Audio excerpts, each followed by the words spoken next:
Here's Ian fitting his pre-punctured inner tubes. Right. Oh fuck, where's the hole?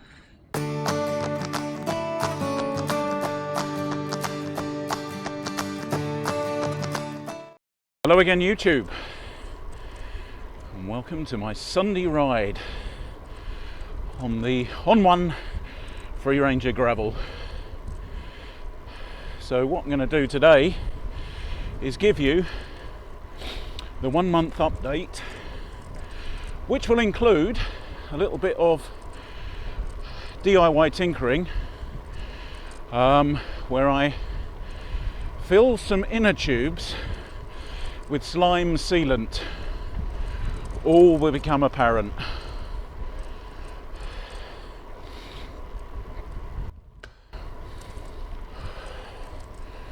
So I think it's fair to say that my first month of ownership has been a veritable puncture fest. I must have gone through, without a word of a lie, about 8 tubes. I mean, it's getting crazy. It's getting to the point where every time I was riding the bike I was getting a puncture.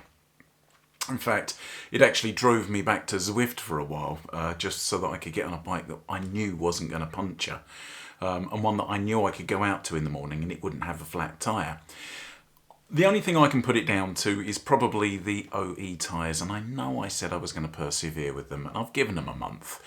And I'm getting repeated punctures, and before anyone asks, yes, I have done a thorough inspection of the carcass to make sure there's nothing sharp sticking through it, and there isn't anything sharp sticking through it. So I don't know what the score is. They're not pinch flats, they're little pinhole flats.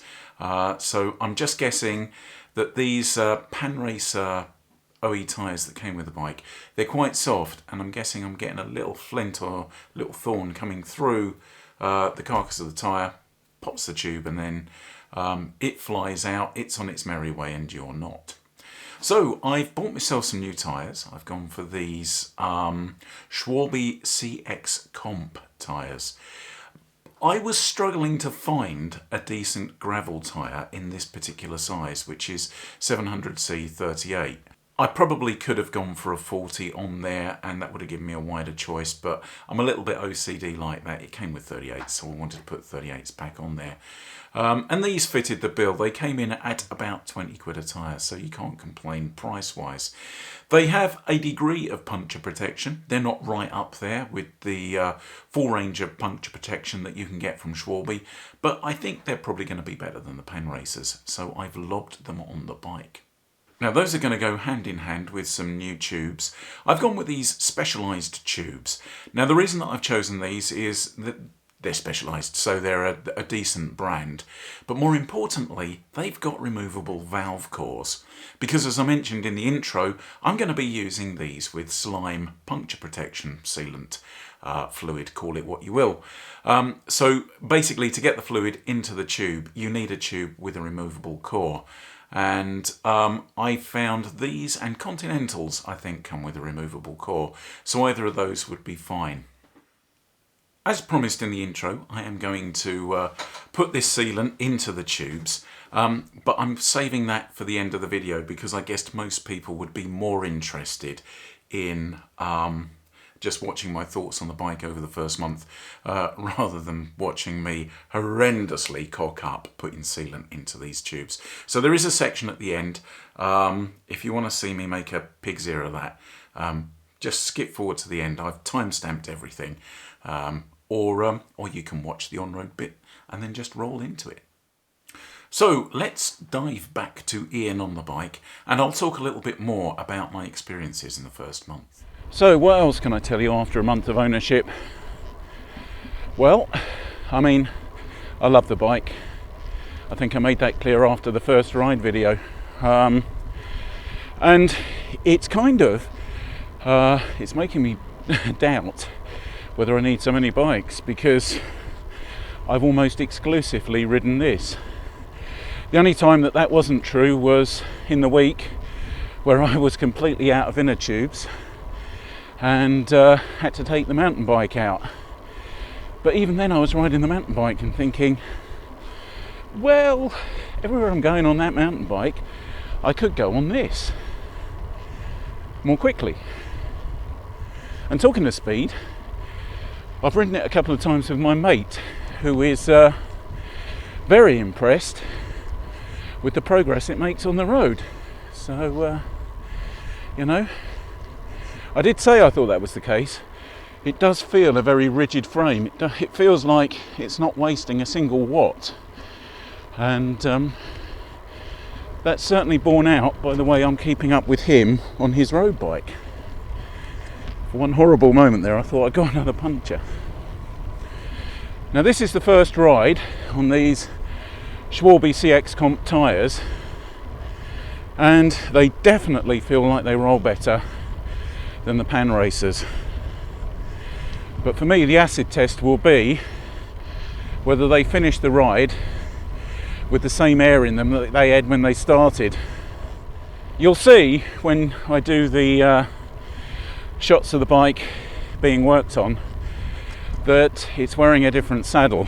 Now, I was getting on okay with the Planet X one, but I had this old Adamo on the Planet X Pro Carbon Evo, which isn't being ridden at the moment. In fact, none of the bikes are being ridden apart from this one at the moment. So I thought, oh, I'll stick it on. And I got to be honest, it is a lot more comfortable. One of the big annoyances for me, an annoyance is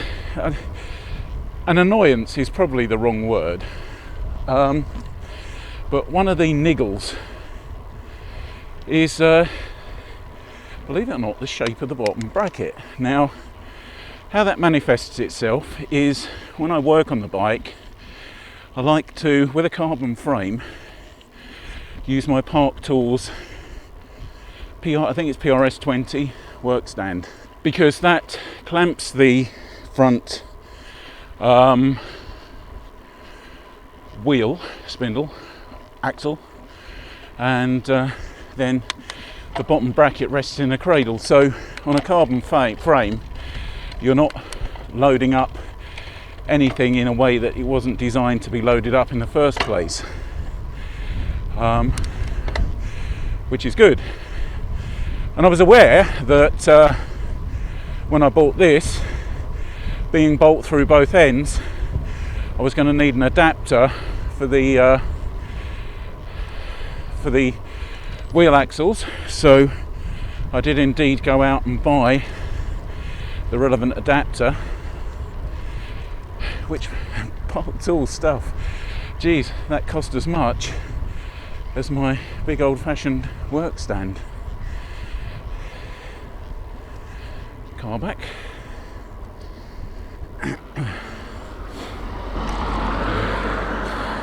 And so yeah, anyway, first time I tried the bike in it, I rapidly discovered that the bottom bracket has got this really weird shape.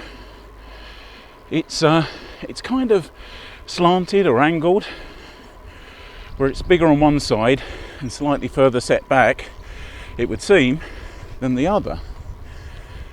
So I even spent an afternoon with various bits of metal and an angle grinder trying to make an adapter plate, which failed miserably. So I've kind of resolved that I'm going to have to, when I work on this, just clamp the seat post in my old-fashioned work stand, which is nothing wrong with that. One thing I will say about this bike, and some of this could be subjective because I've been getting a little bit more organised with my training, but it seems to be making me stronger. And that's borne out by the fact that when I'm on Zwift recently, I've had a couple of decent increases in FTP, but more importantly for me, a decent increase in VO2 max. So my VO2 max is now edging towards good again, having languished in poor and fair for longer than I care to admit. Honestly, I've become such a fan of this SRAM 1x double tap. I have had the occasional Shimano moment where I've grabbed at a brake lever to shift down, but those are few and far between. But it's just the flexibility, it just makes so much sense. Riding with a 360 camera on a boom arm in front of me is really highlighting just how bumpy these roads are. Give it another cog. On the road, one of the things I notice about the bike is it's just so damn comfortable. Yeah, although I'll give it to whoever designed this frame. It's a beaut. There we go. I've been faffing around, had a little bit of headwind, and riding more slowly because of the camera on the front of the bars there. And morning. And what are we? That's just 5 miles in, 15 mile an hour average. Now for me, that ain't bad on a windy morning. And so, as promised, here's the section where I make my own smart tubes. Gets a little bit messy. So, as I mentioned, the most important thing that you've got to do to get this sealant into the tubes is to make sure that you can get tubes with removable valve cores. Now, on a tube with a Schrader core, I think most of those are as standard removable. But if you have Prestas like me, then you've just got to be very careful that you're buying the right tubes that do have a removable valve core. I bought Specialized, but as I mentioned, I know Continentals have a removable core as well. I also invested in this rather posh little valve removal tool from Park Tools. You could use a pair of pliers, or if you've got tubeless on another bike, you may well have a valve cap that has a removal tool in it. I know that my preferred tubeless valves, PTs, come with one built into the cap already, but I quite like this little Park Tools thing. So before you start putting the sealant into the tyres, do make sure that it's thoroughly mixed. Give the bottle a good shake. I sort of gave it just like 60 seconds or so, just to mix up all those little fibres. Now, the big mistake that I made was, as you can see, the tube, the standard tube that comes with the bottle to pump it into your inner tubes, is quite wide. And I guess that's designed to fit over a Schrader valve. As you can see, if I stick it over a Presta valve here, it's quite sloppy. So I thought to myself, I actually want a tighter fit around the valve. And I resorted to taking my old tubeless sealant syringe. And originally I was just going to use the tube off of that with the bottle. But then I thought, no, I'll just decant the sealant into the syringe, and then I'll use the syringe to pump into the tyre. Big mistake. What I found is that this sealant is so flipping good that if you put a tube onto the bottle, or put this stuff into a syringe or something like that, that has an opening that's smaller than the one that comes with the bottle, it will plug up as you try pumping it in. And that manifested itself as I took my full syringe and then started to try and squirt this stuff into the tyre. And I was meeting a lot of resistance. And being a bloke, I just thought, well, I'm just going to push harder on this little plunger on the syringe until this flipping stuff goes into the tyre. Which could have worked, I guess, but actually just ended up ruining one of my favourite jumpers. It was at this point I reverted back to using the standard tube that came with the bottle.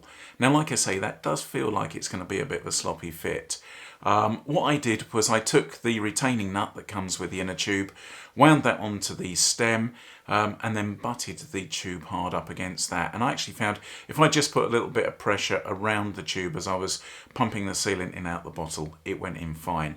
And with this wider tube on there and the sealant coming down the bottle it's designed to come out of, I had absolutely no troubles getting the sealant in. Then it's just a case of wind your valve core back in and put some air in the tyre.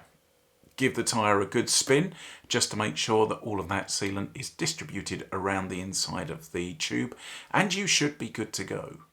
So thanks for watching this one, YouTube. As always, if you've made it this far through, you have my utmost respect and admiration, and probably need to get out more. But I do appreciate you watching. I do appreciate every like, every comment and every subscription. So please keep them coming. Thanks, YouTube. Catch you in the next one.